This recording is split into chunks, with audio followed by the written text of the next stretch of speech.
ओम श्री गणेशाय नमः। श्री गुरुभ्यो नमः। श्री आंजनेयाय नमः। श्री राम रक्षा स्तोत्रम्। अस्य श्री राम रक्षा स्तोत्र मंत्रस्य बुधकौशिक ऋषिः श्री सीतारामचंद्रो देवता अनुष्टुप् छन्दः सीताशक्तिः श्रीमान हनुमान कीलकम्। श्री रामचंद्र प्रीत्यर्थे रामरक्षा स्तोत्र जपे विनियोगः। ध्यानम्। ध्यायेत् आजानुबाहुं धृतशरधनुषं बद्धपद्मासनस्थं पीतां वासोवसानं नवकमलदशस्पर्धिनेत्रं प्रसन्नं वामाङ्कारूढसीतामुखकमलमिल्लोचनं नीरदाभम् नानालङ्कारदीप्तं ददतमुरुजुटामण्डलं रामचन्द्रम्।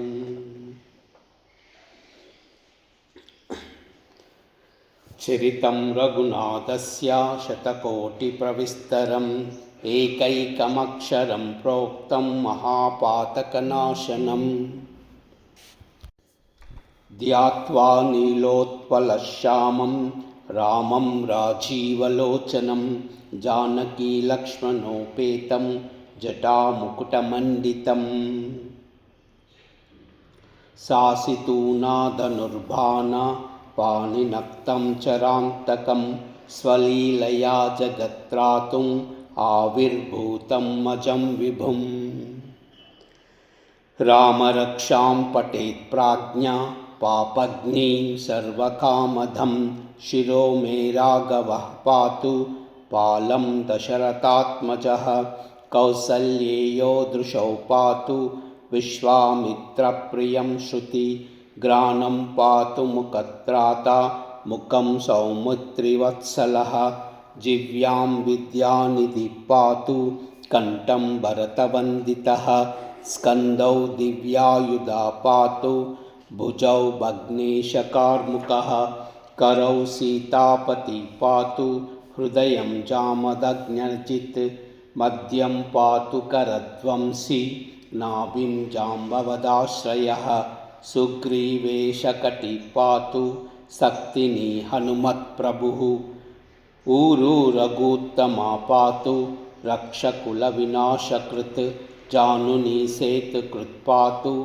जङ्गे दशमुखान्तकः पादौ विभीषणश्रीदः पातु रामो अखिलं वपुः एतां रामबलोपेतां रक्षां यः सुकृती पतेत् सचिरायुसुखी पुत्री विजयी विनयी भवेत् पातालभूतालव्योमचारिणः छद्मचारिणः न द्रष्टुमपि शक्तास्ते रक्षितं रामनामभिः रामेति रामभद्रेति रामचन्द्रेति वा स्मरन् नरो न लिप्यते पापै भक्तिं मुक्तिं च विन्दति जगत्रैकमन्त्रेण रामनाम्नाभिरक्षितं यः कण्ठे धारयेत् तस्य करस्था सर्वसिद्धिया वज्रपञ्जरनामेदं यो रामकवचं स्मरेत् अव्याहताज्ञ सर्वत्र लभते जयमङ्गलम् आदिष्टवान् यदा स्वप्ने रामरक्षामिमां हरः तदा लिखितवान् पात्र प्रबुद्धो बुधकौशिकः आराम कल्पवृक्षाणां विराम सकलापदाम् अभिराम श्रीलोकानां राम श्रीमान् सनः प्रभुः। तरुणौ रूपसम्पन्नौ सुकुमारौ महाबलौ पुण्डरीकविशालाक्षौ क्षीरकृष्णाजिनाम्बरौ फलमूलशिनौ दान्तौ तापसौ ब्रह्मचारिणौ पुत्रौ दशरथस्वैता भ्रातरौ रामलक्ष्मणौ शर्वण्ये सर्वसत्त्वानां श्रेष्ठौ सर्वधनुष्मतां रक्षकुलानिहान्तर्यो त्रायेतां नो राघवोत्तमौ।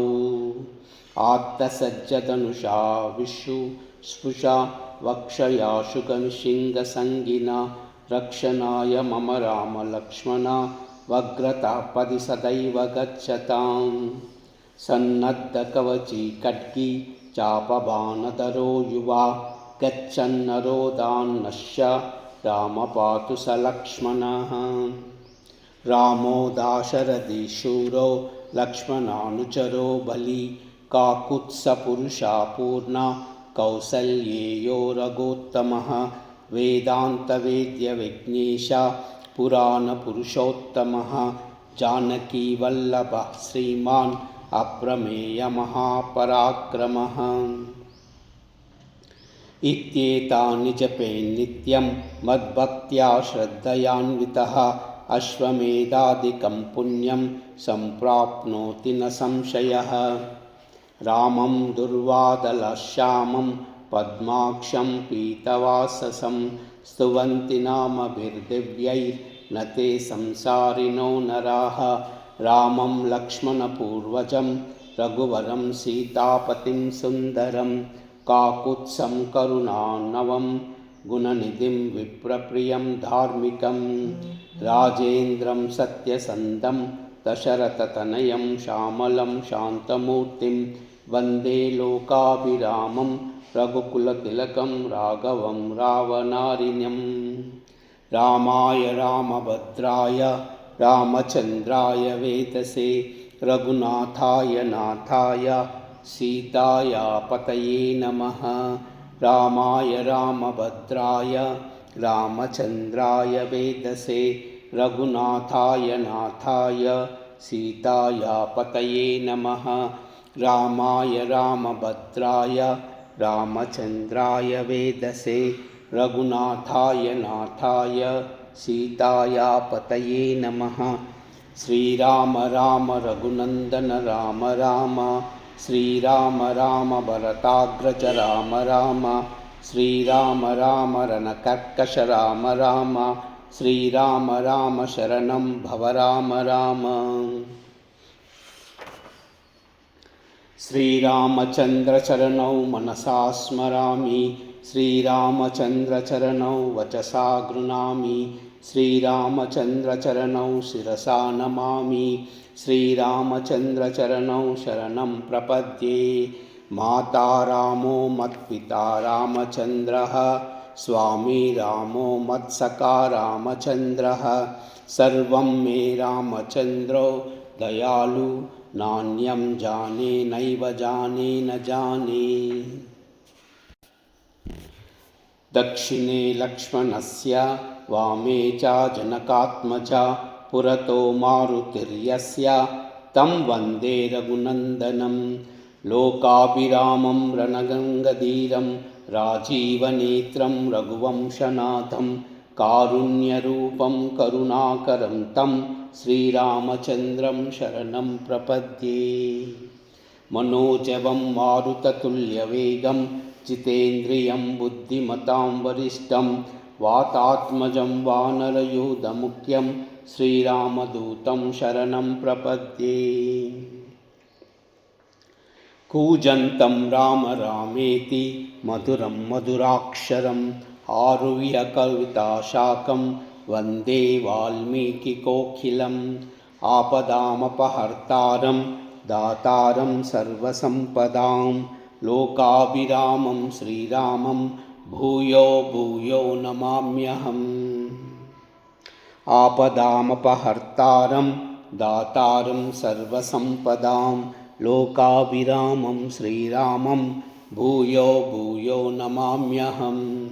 आपदामपहर्तारं दातारं सर्वसम्पदां लोकाभिरामं श्रीरामं भूयो भूयो नमाम्यहम्। वर्जनं भवबीजानाम् अर्जनं सुखसम्पदां तर्जनं यमदूतानां राम रामेति गर्जनम्।